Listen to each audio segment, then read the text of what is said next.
إن الحمد لله نحمده ونستعينه ونعوذ بالله من شرور أنفسنا وسيئات أعمالنا. من يهده الله فلا مضل له ومن يضلل الله فلا هادي له. أشهد أن لا إله إلا الله وحده لا شريك له وأشهد أن محمدا عبده ورسوله.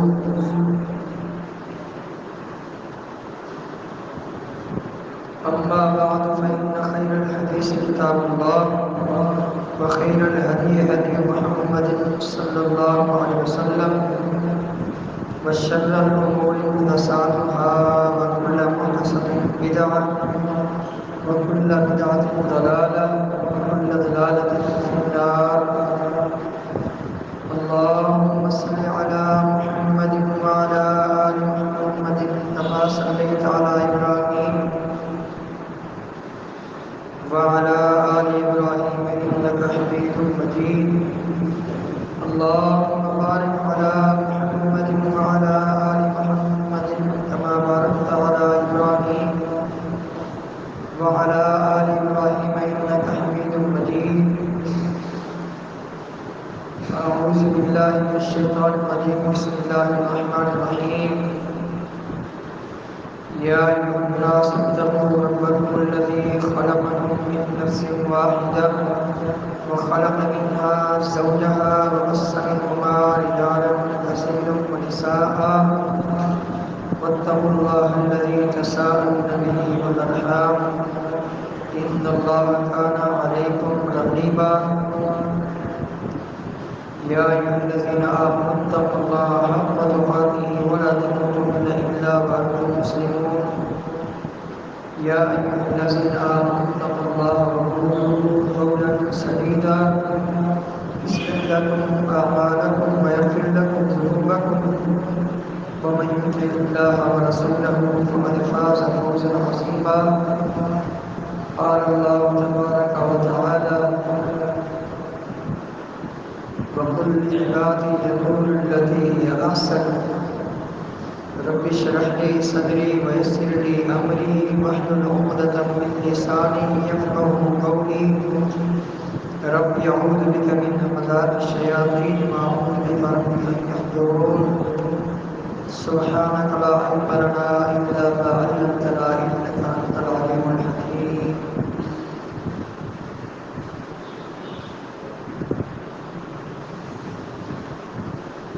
دور حاضر میں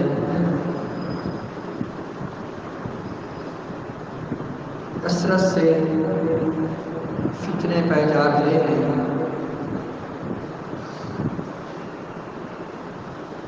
دن بدن لوگ دین کی طرف آنے کی بجائے دین سے دور ہوتے جا رہے ہیں. دین کی طرف توجہ نہ ہونے کے برابر ہے.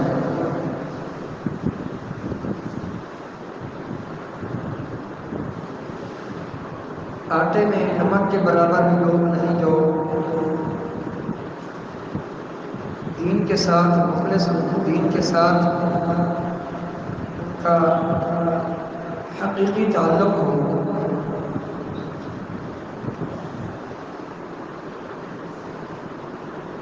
فتنوں کے دور کے حوالے سے شریعت نے ہماری کیا رہنمائی کی. فتنے جو ہم دیکھ رہے ہیں قتل و غارت کے لیے عام ہے. مسلمانوں کو خاص کر بہت زیادہ مسلمانوں پر ظلم کیا جا رہا ہے کہ بچے بوڑھے خواتین کسی کو بھی نہیں چھوڑا جا رہا. خاص کر یہودیوں نے جو ظلم و ستم کے بازار گرم کیے ہوئے ہیں وہ سب کے سامنے ہیں.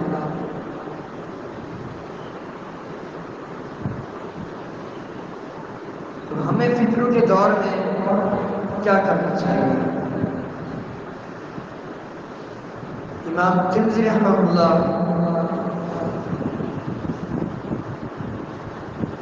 جہاں پر فتنوں کے تعلق سے احادیث ذکر فرمائی ہیں، انہیں میں سے ایک حدیث روایت فرماتے ہیں امام الانبیاء علیہ السلام کے پیارے صحابی عقبہ بن عامر رضی اللہ تعالیٰ عنہ نبی کریم صلی اللہ علیہ وسلم سے عرض کرتے ہیں، اے اللہ کے رسول صلی اللہ علیہ وسلم، فتنوں کے دور میں نجات کس طرح ممکن ہے، کس طرح ہم فتنوں سے بچ سکتے ہیں، فتنوں سے اپنے دامن کو بچا سکتے ہیں، آپ بتائیے۔ امام الانبیاء علیہ السلام نے فرمایا 3 کام کر لو، اگر تم وہ 3 کام کر لو گے تو اللہ تعالیٰ تمہیں فتنوں کے دور میں فتنے میں پڑ جانے سے بچائے گا۔ سب سے پہلی چیز اور سب سے پہلا کام وہ ہے املک علیک لسانک، اپنی زبان پر کنٹرول کر لو، اپنی زبان کی حفاظت کر لو۔ یہ فتنوں سے بچنے کا سب سے پہلا سبب اور سب سے پہلا کام ہے، سب سے پہلا عمل ہے جسے اختیار کر کے فتنوں سے بچا جا سکتا ہے۔ دوسرے نمبر پر وَلْيَسَعْكَ بَيْتُكَ، فتنوں کے دور میں اپنے گھر میں رہو۔ اگر فتنوں کی یلغار کے وقت تم باہر گئے تو خطرہ ہے کہ تم کسی فتنے کی گرفت میں آ جاؤ۔ تو وَلْيَسَعْكَ بَيْتُكَ، فتنوں کے دور میں اپنے گھر میں رہو، گھر کی 4 دیواری میں رہو۔ ہاں ضروری کام کاج کے سلسلے میں باہر جا سکتے ہو، معاش کمانے کے لیے، جاب کرنے کے لیے، محنت مزدوری کرنے کے لیے باہر جا سکتے ہو، لیکن بلا وجہ فتنوں کے دور میں گھر سے باہر نہیں نکلنا، کہیں ایسا نہ ہو کہ کسی فتنے کی زد میں آ جاؤ۔ تیسرے نمبر پر آپ علیہ السلام نے فرمایا وَبْكِ عَلَىٰ خَطِيئَتِكَ، اگر کوئی گناہ ہو جائے، تم سے کوئی خطا ہو جائے، غلطی ہو جائے، اللہ تعالیٰ اور اس کے رسول صلی اللہ علیہ وسلم کے کسی حکم میں نافرمانی ہو جائے تو اپنی اس غلطی پر نادم ہو کر رویا کرو، فوراً اس غلطی سے تائب ہو کر معافی مانگ کر استغفار کر کے اللہ تعالیٰ سے بخشش طلب کر کے اس غلطی پر رویا کرو۔ یہ 3 کام ہیں فتنوں کے دور میں کرنے کے، ایک اپنی زبان پر کنٹرول کرنا، اور دوسرا فتنوں کے دور میں اپنے گھر میں ہی رہنا، بلا وجہ بلا ضرورت گھر سے باہر نہ جانا، اپنی فیملی کے افراد کو زیادہ وقت دینا، ٹائم دینا، اور اگر گناہ ہو جائے اس پر رونا اور اللہ تعالیٰ سے سچی مغفرت طلب کرنا اور گناہ سے تائب ہونا۔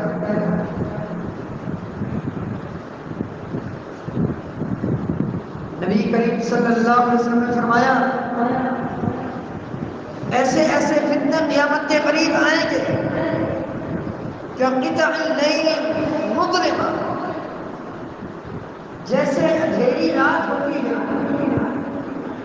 اندھیری رات کی طرح فتنے تم پر حملہ آور ہوں گے، کموج البحر، جیسے سمندر کی موجیں ہوتی ہیں جن کو کوئی بھی نہیں روک سکتا اللہ تعالیٰ کے علاوہ، سمندر کی موجوں کی طرح فتنے تم پر حملہ آور ہونے والے ہیں۔ تو فتنوں کے دور میں جہاں اور بہت سارے کام کرنے کے ہیں، وہاں یہ بھی 3 کام کرنے کے ہیں۔ اور کون سے کام کرنے کے ہیں تاکہ فتنوں سے ہم بچ جائیں، فتنوں سے سیف ہو جائے، محفوظ ہو جائے؟ یہاں تو 3 عمل بتائے۔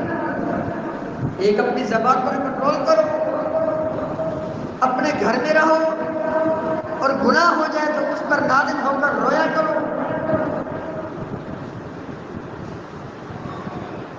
صحیح مسلم کی حدیث نبی کریم صلی اللہ علیہ وسلم نے فرمایا، بادروا بالاعمال فتن، اعمال نیکیاں کرنے میں جلدی کرو، فتنوں کے دور میں خاص طور پر ایسے فتنے جو رات کی اندھیری رات کی طرف پر حملہ آور ہونے والے ہیں، اور ایسے خطرناک فتنے، یصبح الرجل مؤمنا ویمسی کافرا ویمسی مؤمنا یصبح کافرا، کہ آدمی صبح مومن ہوگا، شام کو کافر بن چکا ہوگا، شام کو اگر مومن ہوگا صبح کافر بن چکا ہوگا۔ یبیع الرجل دینہ بعرض من الدنیا، دنیا کے چند ٹکوں کی وجہ سے وہ اپنا دین ختم کر دے گا۔ آج دیکھ، دنیا کی اس قدر ہمارے اندر محبت آ چکی ہے، اس قدر دنیا کے ہو کے رہ گئے ہیں، سب کچھ ہمارے سامنے ہے کہ کس قدر آج یہ یہودی، یہ مقبول ترین قوم، یہ ملعون قوم جو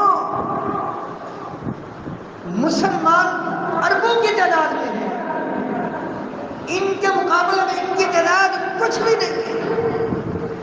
یہ یہودی، یہ ملعون قوم آٹے میں نمک کے برابر نہیں، اتنے کم لوگ کس قدر مسلمانوں پر ظلم و ستم کے پہاڑ ڈھا رہے ہیں فلسطینیوں پر۔ اگر ایمان ہوتا، ایمانی غیرت ہوتی ہے، خالی مظاہروں سے کام نہیں چلتا۔ کافر تو یہی چاہتے ہیں مظاہرے کر کے اپنے جذبات کو یہی ختم کر دے۔ نہیں، امام الانبیاء علیہ السلام کو للکارا کیا کب؟ سن 9 ہجری میں، سن 9 ہجری میں۔ کہاں سے؟ ملک شام سے۔ ہرقل بادشاہ نے للکارا تھا، ملک شام۔ سن 9 ہجری میں امام الانبیاء علیہ السلام کی عمر 62 سال، آپ کی عمر تھی 62 سال۔ 62 سال کی عمر میں امام الانبیاء علیہ السلام کو مدینہ سے باہر ملک شام کے بادشاہ نے للکارا تھا۔ وہیں کے بارے میں پتہ چلا کہ یہ ہرقل بادشاہ مسلمانوں کے خلاف اپنی طاقت جمع کر رہا ہے۔ اسی وقت نبی کریم صلی اللہ علیہ وسلم نے صحابہ کرام کو تیار کیا، اللہ تعالیٰ قرآن کی آیت نازل فرمائی، انفروا خفافا وثقالا وجاہدوا باموالکم وانفسکم فی سبیل اللہ۔ نکلو، تمہاری تعداد کم ہے، زیادہ ہے، اسلحہ ہے نہیں ہے، طاقت ہے نہیں ہے، نکلو اللہ کے راستے میں، اللہ کے راستے میں جہاد کرو، اپنے مالوں کے ذریعے، اپنی جانوں کے ذریعے۔ امام الانبیاء علیہ السلام تبوک کا سفر کیا، تبوک کا شہر۔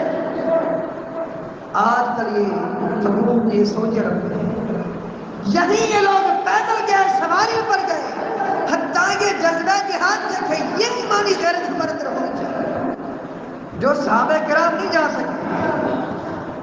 امام الانبیاء علیہ السلام کے پاس آتے ہیں، اللہ تعالیٰ نے ان کے نہ جانے کے صدمے کس طرح ان کو پریشانی دی، اس کا نقشہ قرآن پاک نے کھینچا۔ وَلَا عَلَى الَّذِينَ إِذَا مَا أَتَوْكَ لِتَحْمِلَهُمْ قُلْتَ لَا أَجِدُ مَا أَحْمِلُكُمْ عَلَيْهِ تَوَلَّوْا وَأَعْيُنُهُمْ تَفِيضُ مِنَ الدَّمْعِ مِمَّا عَرَفُوا مِنَ الْحَقِّ تَفِيضُ مِنَ الدَّمْعِ حَزَنًا أَلَّا يَجِدُوا مَا يُنْفِقُونَ۔ اے میرے پیارے پیغمبر صلی اللہ علیہ وسلم، آپ کے وہ صحابہ جو سواری نہ ملنے کی وجہ سے غزوہ تبوک میں نہیں جا سکتے، سن 9 ہجری کا وقت ہے، جون جولائی کا مہینہ ہے، مدینہ میں کھجوروں کے پھل پک چکے ہیں، اناج پک چکے ہیں، اور ذریعہ معاش صحابہ کرام کا یہی ہے، کھیتی ہے یا پھر کھجوروں کے پھل ہے، باغات ہے، لیکن اللہ تعالیٰ نے کہہ دیا انفرو، نکلو، جس حالت میں سب نکلے۔ اللہ اکبر۔ اس طرح کا ایمان جب ہمارے اندر ہوگا، ہمارے اندر، ہمارے حکمرانوں کے اندر، ہمارے افراد کے اندر، انشاءاللہ ہماری تیاری کے دیکھ کر یہ کتے، یہ اللہ تعالیٰ کی زمین میں بسنے والے یہ خنزیروں سے بدتر لوگ انشاءاللہ ہماری تیاری کے دیکھ کر ان کے چھکے چھوٹ جائیں گے یا اپنی موت خود مر جائیں گے۔ لیکن ایمانی غیرت کا مظاہرہ اس طرح کا نبی کریم صلی اللہ علیہ وسلم کے پاس آئے، آپ علیہ السلام نے کہا مجھے سواری دے دی، اللہ کے رسول صلی اللہ علیہ وسلم سواری نہیں ہے ہمارے پاس۔ اللہ اکبر۔ آپ علیہ السلام نے کہا ما احملکم علیہ لا اجد ما احملکم علیہ، میرے پاس تو سواری نہیں، میں کیسے لوں؟ آج کل کہا جاتا اللہ کے نبی مختار کل ہیں، مختار کل کے بعد سواری نہیں ہے دینے کے لیے، نعوذ باللہ، کیسے مختار ہے؟ تولوا واعینہم تفیض من الدم حزنا الا یجدوا ما ينفقون۔ یہ غریب صحابہ، یہ مسکین صحابہ روتے ہوئے گئے، ان کی آنکھوں سے آنسو جاری ہوئے، کاش کہ ہمارے پاس سواری ہوتی، ہم بھی غزوہ تبوک میں جاتے، کاش کہ ہمارے پاس تیاری تو ہے، سب کچھ ہے، مال متاع ہوتا، درہم و دینار ہوتے، جانے کے لیے سواری ہوتی، ہم بھی جاتے امام الانبیاء علیہ السلام کے ساتھ غزوہ تبوک میں۔ یہ ہے ایمانی غیرت، یہ ہے ایمانی جذبہ۔ ہمارے مسلمان بھائی ذبح ہو رہے ہیں، شہید ہو رہے ہیں، ہمارے اندر غیرت نہیں ہے۔ کتنی غیرت ہے، بس مظاہرہ کر لو، اپنے جذبات یہی ختم کر لو۔ نہیں، اصل غیرت وہ ہونی چاہیے جو صحابہ کرام میں تھی، جو نبی کریم صلی اللہ علیہ وسلم کو غیرت سکھائی، وہ ایمانی غیرت، وہ جہادی جذبہ، آج اس کی ضرورت ہے۔ بہرحال جو کرنے کے جو کام ہے فتنوں کے دور میں، ایک زبان کی حفاظت کریں، اور دوسرا فتنوں کے دور اپنے گھروں میں رہیں، اور تیسرا گناہ ہو جائے کثرت سے رویا کریں، اور چوتھا اعمال کی طرف زیادہ توجہ دیں۔ بادروا بالاعمال فتنا، کثرت سے اپنے لیے بھی، اپنے ان مسلمان فلسطینیوں کے لیے بھی کثرت سے دعائیں کریں، اے اللہ ان کی مدد فرما، نصرت فرما۔ لیکن یاد رکھنا یہ اللہ کی مدد تب آئے گی جب ہمارے اندر ایمانی غیرت ہوگی۔ صحابہ کرام کی مدد کے لیے اللہ تعالیٰ فرشتے کب بھیجے؟ جو بھی ان کے پاس جمع پوری تھی، جو بھی طاقت تھی، غزوہ بدر کے موقع پر اپنی تعداد 313 تھی، یہ 313 لوگ، اسلحہ بہت کم تھا، نہ ہونے کے برابر جو بھی تیاری تھی، جو بھی اسلحہ تھا، لے کر میدان میں جیسے کود پڑے، اللہ تعالیٰ نے 1000 فرشتوں کی مدد فرمائی۔ ہم بھی کچھ کریں، خالی دعاؤں سے کچھ نہیں بنے گا۔ مثال کے طور پر ایک مریض ہے، بستر پر پڑا ہوا ہے، اس کو ڈاکٹر کے پاس نہیں لے جاتے، ہاسپٹل میں نہیں لے جاتے، کلینک میں نہیں لے جاتے، مولوی صاحب سے کہتے، امام صاحب سے کہتے دعا کر لو، نہیں، پہلے علاج ہے پھر دعا ہے۔ پہلے اپنے اندر ایمانی غیرت پیدا کریں، جذبہ جہاد ہمارے اندر، ہمارے حکمرانوں کے اندر، ہمارے افراد کے اندر۔ اللہ تعالیٰ ہمارے ملک کی حفاظت فرمائے، اللہ تعالیٰ یہودیوں کو نیست و نابود کرے، عبرت کا نشانہ بنائے، اور انشاءاللہ وہ دن آنے والا ہے۔ صحیح مسلم کی حدیث نبی کریم صلی اللہ علیہ وسلم نے فرمایا، ایک وقت ایسا آئے گا مومن کے اندر ایسی غیرت ہے کہ ایسی غیرت ہے کہ مومن جہاد کے لیے جائیں گے، ان کے علاقوں میں، ان کی بستیوں میں ان کو نیست و نابود کریں گے، حتیٰ کہ اس قدر یہ قابل نفرت یہ قوم یہودی، پتھر، دیواریں، درخت، حجر و شجر، جس کی آگ میں یہودی چھپنے کی کوشش کریں گے، اللہ تعالیٰ پتھروں کو بولنے کی طاقت دے گا، دیواروں کو، درختوں کو بولنے کی طاقت دے گا، مسلمانوں کو بلا بلا کے یہ پتھر بولیں گے میرے پیچھے یہودی چھپا ہوا، اس کو قتل کریں گے۔ یہ وقت آنے والا ہے، انشاءاللہ یہ وقت آئے گا، اللہ تعالیٰ سے ہم دعا کرتے ہیں اے اللہ یہ وقت ہمیں ضرور دکھا کہ پتھر بولے یہودی کی کے ساتھ نفرت کا مظاہرہ کرتے ہوئے مسلمانوں کے کہیں اے مسلمان میری آنکھ میں یہودی چھپا اس کو قتل کر دو، جہنم واصل کرو اس کو۔ یاد رکھیے فتنوں کے دور میں ہمیں چاہیے کہ ہمارے اندر ایمانی غیرت بھی ہو، جذبہ جہاد بھی ہو، ان مسلمانوں کے لیے دعائیں بھی ہوں۔ ایک اور جو کرنے والا کام ہے، سب سے اہم کام، جس سے ہم بہت ہی موثر رہے اللہ ماشاء اللہ اپنے رب کے ساتھ تعلق کو مضبوط کیجیے، راتوں کو اٹھ کر اللہ کی عبادت کیجیے، راتوں کو اٹھ کر تہجد کے اہتمام کیجیے۔ جب یہ عمل اپنائیں گے یقیناً اللہ تعالیٰ کی مدد آئے گی۔ صحیح بخاری کی حدیث، امام النبی علیہ السلام نے فرمایا ایک رات آپ علیہ السلام تہجد کے لیے اٹھے، فرماتے کیا ہیں کتنے ہی فتنے لوگوں پر دنیا والوں پر حملہ آور ہونے والے ہیں، مجھے میرے رب نے دکھایا ہے آپ کا معجزہ، قیامت تک آنے والے فتنے آپ کو دکھائے گئے۔ آپ علیہ السلام نے فرمایا کتنے ہی فتنے ایسے ہیں جو لوگوں پر حملہ آور ہونے والے ہیں۔ اسی دوران آپ علیہ السلام نے فرمایا من یوقظ صباح الحجرات، کون ہے جو امہات المؤمنین کو قیام اللیل کے لیے تہجد کی نماز پڑھنے کے لیے جگائے۔ اشارہ خادموں کی طرف تھا کہ آپ علیہ السلام خادموں سے خدام سے کہہ رہے ہیں جاؤ ازواج مطہرات کو جگاؤ، وہ تہجد پڑھیں، تہجد پڑھیں گی تو اللہ تعالیٰ فتنوں سے بچائے۔ قیام اللیل کا اہتمام کیجیے۔ اب تو دن بدن راتیں بڑھتی جا رہی ہیں، دن کم ہوتے جا رہے ہیں، تو ان راتوں میں اٹھ کر اپنے لیے بھی اپنے مسلمان بھائیوں کے لیے بھی دعائیں کریں، اور دنیا کے جو یہ یہودی ہیں خاص کر ان کے خلاف دعائیں کریں، اللہ تعالیٰ ان کو بہتر کرے، اللہ تعالیٰ ان کو نیست و نابود کرے۔ خاص کر پہلی چیز جو بتائی گئی فتنوں کے دور کے حوالے سے اپنی زبان کی حفاظت، یاد رکھیے بہت بڑی اہمیت ہے زبان کی حفاظت کی۔ نبی کریم صلی اللہ علیہ وسلم نے فرمایا، صحیح بخاری کی حدیث، آپ علیہ السلام نے فرمایا بس اوقات ایسا ہوتا ہے ایک شخص اپنی زبان سے کوئی اللہ تعالیٰ کی رضا کا کوئی کلمہ ادا کرتا ہے جس سے اللہ تعالیٰ راضی ہوتا ہے، اللہ تعالیٰ کو خوشی پہنچتی ہے، اس ایک ہی کلمے کی وجہ سے اللہ تعالیٰ اس کو جنت میں داخل فرما دیتا ہے۔ ایک کلمے کی وجہ سے، کیونکہ اس ایک کلمے کی وجہ سے اس کا رب اس سے راضی ہو گیا، اب اس کے لیے جنت کا فیصلہ فرما دیا۔